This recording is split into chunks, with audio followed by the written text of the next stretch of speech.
You never saw Netball Super League on TV, like how it is. You never saw basketball on there. Yeah. And this is when American football was like at its highest. Yeah. It's just so happy for basketball, happy for netball, I am so pleased happy for where they are today.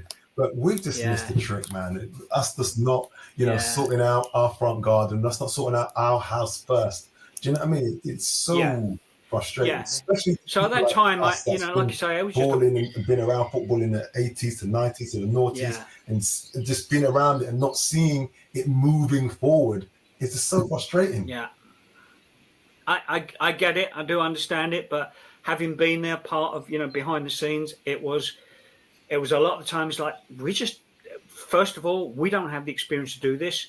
We can't get any help. We're talking to Sports Council. Can we get some assistance? Well, you're not operating in the way that we would like it. One thing I would say that we wasn't good at communicating. We never communicated. We tried, but a lot of people didn't want to listen. As you say, some people don't want to listen. But and I tried to diversify the BAFA board and get more people involved. I'd get people come to me and say, bang the table about, why isn't this happening? Please come along, come to the meeting, come and see what it is. And they'd turn up and they'd go, what? It's just you 6 guys that I know, that are 6 guys and women that are around the sport, and you're just doing this as volunteer. You've come on your Saturday off, and no, it's not a big organisation that has paid individuals. The players, the ops on the ground at these teams, they don't hear this. They don't understand. They don't understand. And to a point, some of them don't want to understand, but they need to hear this and understand it to understand where BAFA was, where it was been, and where it's going to today. I mean, they need to hear this. I think there's a real argument to say that the University of West of England team that won the college championship this year might arguably be the best performing football team in this country right now. Whoa! So that I think our national champions, Manchester Titans, that would be a hell of a game. Really? Because the college team can operate with 10 to 12 import players on that team. Wow.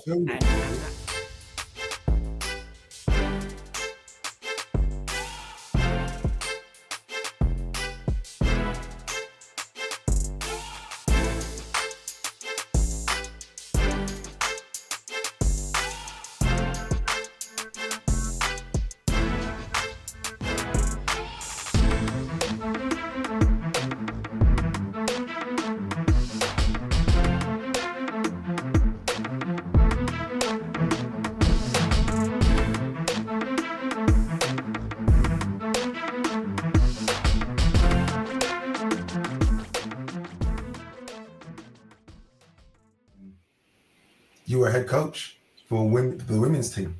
That was a new venture. A silver medal in what was that? Was that like in a World Cup, women's American football, European? That was European Championships in Spain. Yeah, we surprised everybody, including ourselves. I think perhaps not so much ourselves, because we thought we had a bit of a secret going into that whole competition. But it was our first. It was BAFA's first venture into international tournaments for women's team. Okay. And it seemed like you had more success because in 2017 you went to the World Championships and you came 4th, was that the first time that the women's team went into the World Championships, or? Yeah, as far as I'm aware, I mean there was some women's football in the 80s around that time. I don't know how much it got, how far it went, for sure. I know that there was sort of a Great Britain team at that time, and they played a German club team, I believe. It wasn't a full international, and there was at that time no international tournaments for women's football. So when we relaunched it in 2013, it was to get into what was already established IFAF international football for the women's national team. So we went to Spain in 2015, and that was our first tournament that we'd taken part in. And I mean the highlight was defeating Germany, the German national team, in our first game, and we just shocked everybody because they just thought, this is your first year playing football, you just started playing football, how the hell are you going to be a challenge in this? And we defeated Germany, who were the second favourites in the tournament. So yeah, we had some tricks up our sleeves about how we did this. The fantastic for us in starting the women's football was everybody thinks you're starting from scratch, but actually what we do have as a resource to draw on here is a very well developed women's rugby game in this country. So we managed to recruit quite a lot of women who had experience playing rugby at a reasonably high level. And so you go to an international tournament, and it's there was quite a few ladies, late 20s, early 30s, been around sport a long time. They're not phased by the competition, not completely starstruck. They're not phased by the contact. So the other team come and think, oh, well, we've got a little bit of something about us. You're not going to be handle the pressure of the physicality. And it's like, nope. We can handle that, and so we surprised people with that. So we had a great start. And it's good to hear that. It's good to hear that because there's been, it seems like there's been recent success with the women's national team and the leagues, etc. But just listening to what you're saying, we started. This has been going on since 2015. So it's good to know that there's been success from literally 8-9 years ago. Yeah. So when we first took it on, when the discussion at BAFA, and I'd already left the BAFA board at this time, but I was already still in contact with them, and I knew the conversation had come up is how do we make our sport open to females, because it had always been a very male dominated sport, obviously, and it was like, well, how do we open this up? And then there was talk about how do we develop this, and one of the BAFA directors at the time, Andy Fuller, really pushed, who's a managing director of IFAF at the moment. He was talking, and I was a good friend of his at the time because of our involvement with BAFA. Want to start pushing this out, and I said, well, perhaps I can help, in some ways. And we looked at running a tournament, a five-a-side tournament, see if anybody would pick it up. We managed to get 3 teams turn up with 25 players total, played a game, and it's like, this could work, but we need something to bring it together. And how do you? It was.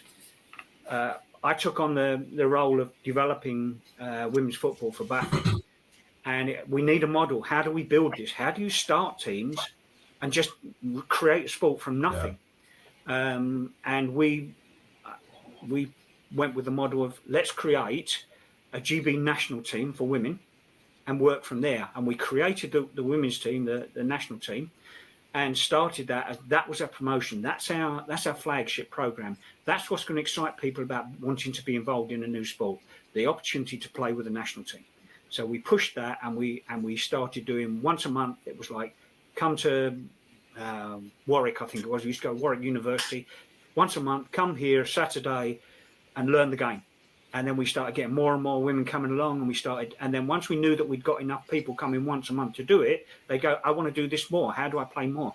Well, create a team locally from where you come from with some of the other players that come locally, and you can start a team. We started with five-a-side football. We span it up to five-a-side football. We were working local teams doing five-a-side. We got to the first year, we got 6 teams that would play, and we started building it from there at five-a-side football. And then at the end of every five-a-side season, we'd bring it together regionally. We do a north to south. One year we had North, Midlands and South teams at 11-a-side. So we could give our players the opportunity to play 11-a-side football and learn. That's what I was going to ask the next question. But you said it there. Yeah, so you spin it out from there. So actually, when we went to play, we went to Spain in 2015, and actually it wasn't like, well, we haven't played 11-side football. Most of the players were not playing it on a regular basis for their club teams. They were playing five-a-side, but we were doing national games, national level games with the players playing against each other, like a north-south, all-star games, so that we got that opportunity to learn the experience, and the players got the opportunity to learn the 11-side game. So we very quickly jumped and surprised everybody how quickly we developed. Yeah, that's what I was going to ask that question about, where they started 5-a-side and went to 11. Because we were speaking to some of the girls a couple of years ago about that, and they wanted to play 11-a-side so bad that they didn't want to play like 5-a-side or what was the next one? 5, 9? I think it was 9 Yeah, sides. yeah. That's what girls play today, isn't it? Well, so we started with 5 because it was the smallest number that we can get, so that we can create more teams. You've got to create teams, otherwise you don't have competition. And we're playing, we got to the stage where we had 18 teams, but you're playing 18 teams nationally at 5-a-side. It's the logistics of that is massive. You've got a smaller than a community in terms of football, soccer. That's smaller than a local community has teams, and you've got that nationally. So you've got all the challenges that come with that. But 5s is where we could start because we said as long as you've got 7 players registered, you can enter the league. So all you needed was locally 7 players, and you could play. We then took that on and we brought in 7-a-side football, which then got adopted by youth football as well, because they saw the model there that was actually this is the next stage up. Because again, your challenge with I always found the challenge with 5-a-side football is that it doesn't develop the players you need to get to 11-a-side football. In 11-a-side football, just take the offense. You've got 5 offensive linemen. But 5-a-side football, even the snapper, the centre, is an eligible receiver as well. So how do you transition people into being linemen and developing the linemen that you need? So it's you need to balance that out and look at, well, if when we went to 7-a-side, it's like we've got to have 3 offensive linemen, because that's a ratio that will get us to getting 5 linemen for an 11-a-side game. If you go to this thing of just having 1 or 2 linemen, it's not the ratio of players that you need to develop to get you to the 11-a-side game. Right. So today, the women's game,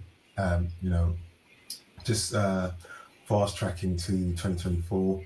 In the last couple of years, the women's national team, they've done absolutely amazing. They came second in the World Championships in 2022. It was or 2022. And they've got a unit now that they're going from strength to strength. They played 11-a-side. They've had friendlies since then, and they are definitely top 3 in the world right where they are today. And kudos to them. I wish them all the success in what they're doing because they're pioneers.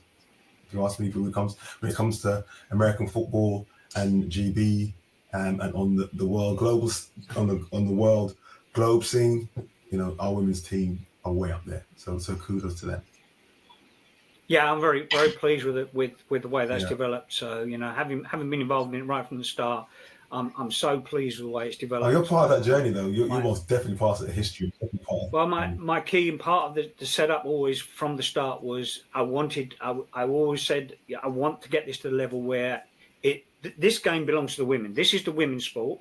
It belongs to them. And in the end, I want them to be the coaches, and I want them to be the administrators, and them to be the people who are leading their own part of the sport. And I'm really pleased to see some of the ladies who've gone on to make their careers or become coaches and coaches with club team, coaches internationally, and it's fantastic to see that. And that's really where I'm so pleased to see the sport has developed, continue to go, and is developing in that way. 100%. When does the university season play?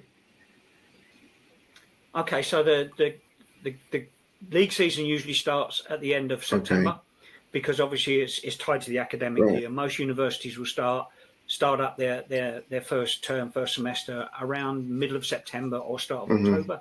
So there's a short period of time to prepare the teams, start games, and have this strange system where you'll play perhaps 5 or 6 games, take the Christmas break, and then come back and finish your season after Christmas, finish your regular season, then go straight into the playoffs if you qualified. So it's kind of like the university. It's like American system, pretty much. No, well, it is. You think it, but except we run after Christmas. So everything in the States runs up to and finishes. Even all the bowl games happen over the Christmas holidays, right? Whereas we come back after the Christmas break, you've had perhaps 3-4 weeks where you've not had the team. You come back, you get a week to train again, then you've got to finish the season. And that can be, for some teams, that can be 3 or 4 games still to play before they get into the playoffs. Right. So it is quite unique. and we're unique in terms of there is no other university league in at the same level that we have in Europe. Okay. We're very unique in that, so we're very much more like the States in terms of having the sport within the academic structure. Okay. So it's and it dovetails nicely with the community leagues in the summer. So a lot of our guys will finish and then go and want to play during the summer and go and find a team to play for, and then come back in next autumn. The reason I was asking because I would like to see what the level uniball is played at. So I'll have to wait until September. But yeah, that's the reason I asked that question. Yep, definitely. Hey Jim, maybe what we can do is maybe we can schedule some time to in September, come down to the Hertfordshire Hurricanes and have a look and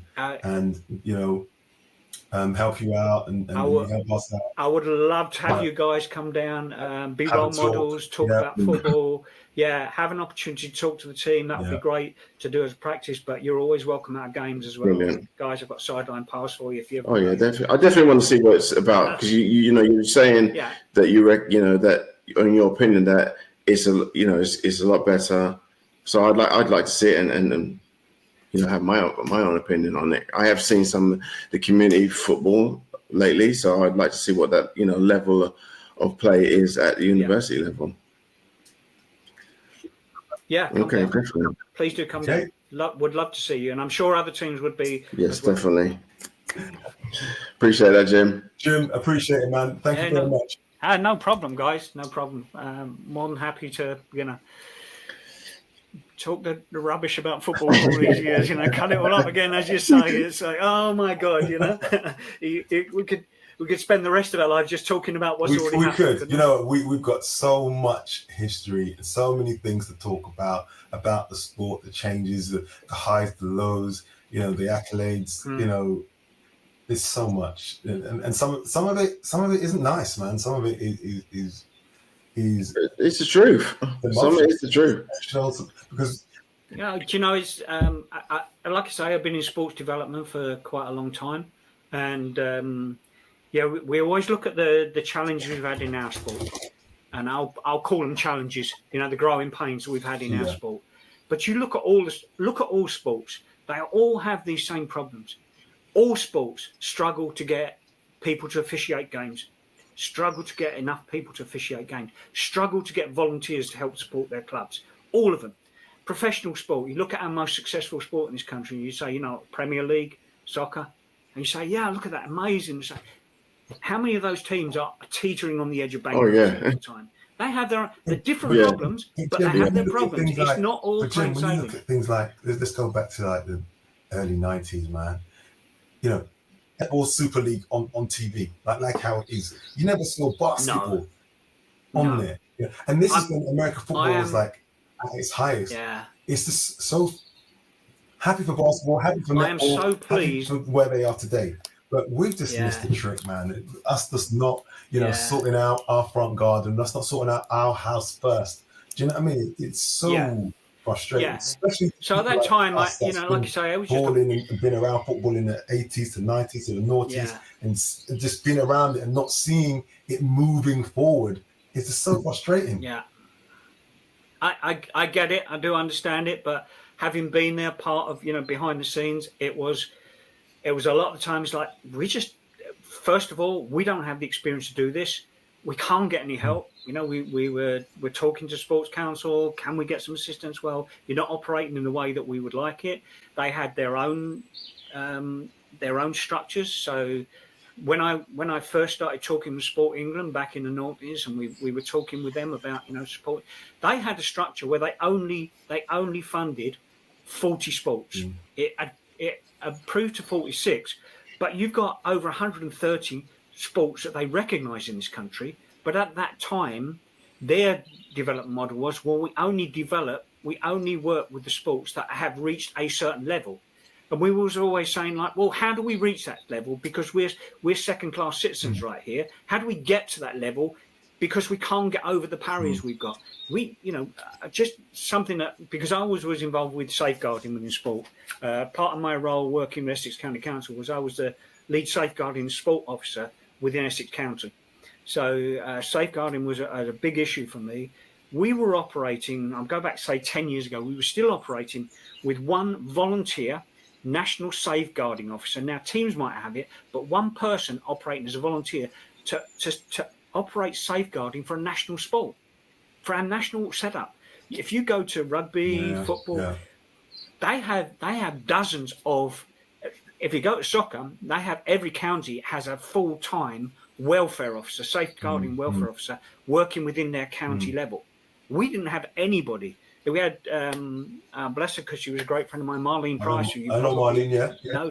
Marlene, you know, tried her best to run safeguarding within BAFA as a volunteer, doing it amongst everything else she did, just doing it as a volunteer and trying to manage. How do you manage doing, you know, DBS checks and all those kind of things, and you know, dealing with cases, case managing if issues come up, education. How do you do that as a volunteer in a national sport? You can't. But that was the structure BAFA had at the time. They didn't have the money. They didn't have that situation. It's changed a bit.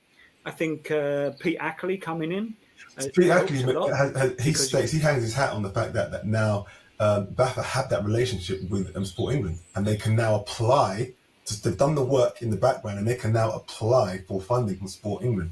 Now, that's what he has said. So in some of the stuff that you were saying before about, you know, over the last 5 years, BAFA have done a lot of stuff. That was the first thing that came to my mind with regards to getting to that point where they can now apply for funding from Sport England. Yep, you had to go through, there were the whole bunch of hurdles you had to jump to get there. We didn't have the structure, but one of the things, as I said, that about that only funding 40 teams, part of their formula originally was you have to have this number of people within your sport.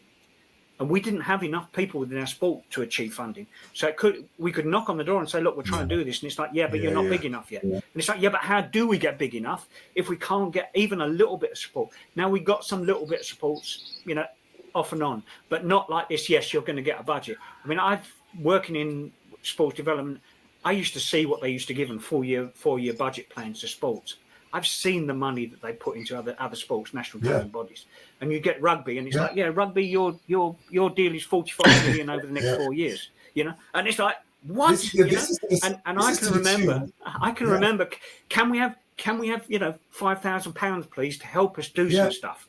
Just £5,000 please to help us do this national. No, this is to the tune of what Pete Ackley was saying to us a couple of years ago when we was doing a podcast about how much it costs to run, you know, netball or cricket year on year, and it was a learning lesson for me.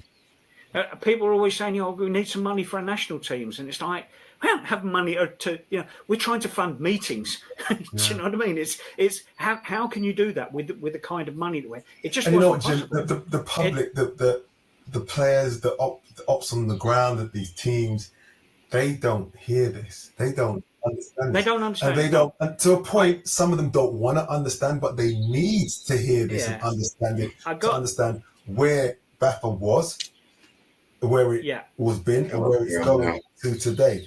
I mean, they need to hear this. Yeah, I've got to say, I think the one thing that, you know, I would say that in the time that I was on the BAFA board, the one thing that I never saw there wasn't the effort there and the you know, good intention. The one thing I would say that we didn't have, we wasn't good at communicating. We never communicated. We tried, but a lot of people didn't want to listen. As you say, some people don't want to listen. But it's and I tried to diversify the BAFA board and get more people involved. You know, I'd get people come to me and say, you know, bang the table about, you know, why isn't this happening? Please come along, come to the meeting, come and see what it is. And they'd turn up and they'd go, what? It's just you 6 guys that I know, that are 6 guys and women that are around the sport, and you're just doing this as volunteer. You've come on your Saturday off and you've come to do this. Yeah. Oh, I didn't realise that was BAFA was. And it's like, yes, that's what BAFA is. It's not this, you know, big organisation. It's glamorous. No, it's not a big organisation that has, you know, paid individuals who I believe that's the initial perception. I believe that's the initial perception. It is, and that's what I reckon fuels a lot of the frustration from players, etc. today and coaches today, much less the length of how long this has been going on for, which I understand. But Yeah, I get it. Yeah. Jim, you just said. Yeah. You just mentioned. I think they've done a good job over the last few Yeah. years, but you know, it's I would still say a lot of that was built on the work that we'd done before that to build relationships. We didn't get to the point where we could break into that, and I think Pete coming in with his professionalism, and it didn't, and it wasn't a barrier to him. The fact that he was paid, he was the first person we had who was paid full time to do that. That would have helped for us to be able to do that before.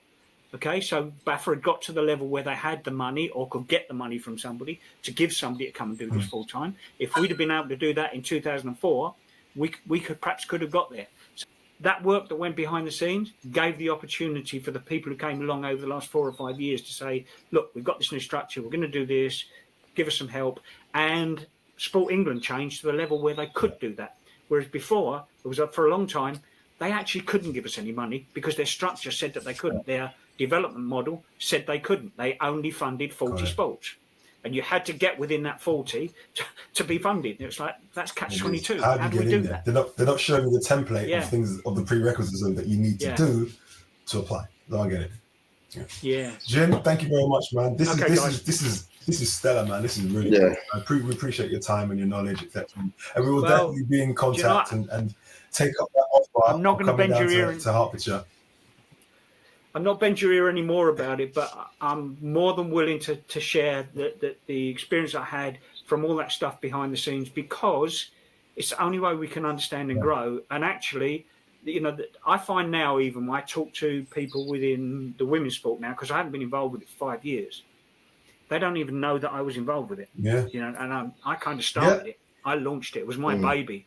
I got it up and running. And now people don't even know that. And it's not that I want the recognition for that. It's just the fact of I've done some of these things. Hold on a sec. Let's press pause. Well, why not? Come on now. Well, why not? But no. This is what this platform's about. I mean, it's about raising the awareness of American football in this country and some of the pioneers that are around it. It's an old saying, isn't it? If you don't learn from history, you're damned to suffer the same mistakes. So this thing of you guys, the experience you have from what you've achieved, if this is not made available to people, if we don't share the knowledge that we have from where we've been, we're going to make mistakes again in the future. Let's not do that. Let's not do that. Top man, Jim. So I think, at this point we'll press pause. Jim, thanks very much for your time. Thank you, guys. Absolute pleasure. Absolute pleasure to be here with you. Brilliant. Thanks a lot, man. All right, bro, it's about that time. It is. Well, for you, it is. Not for me. Oh, I got one problem, man. Good rice, good meat, good God. Let's eat.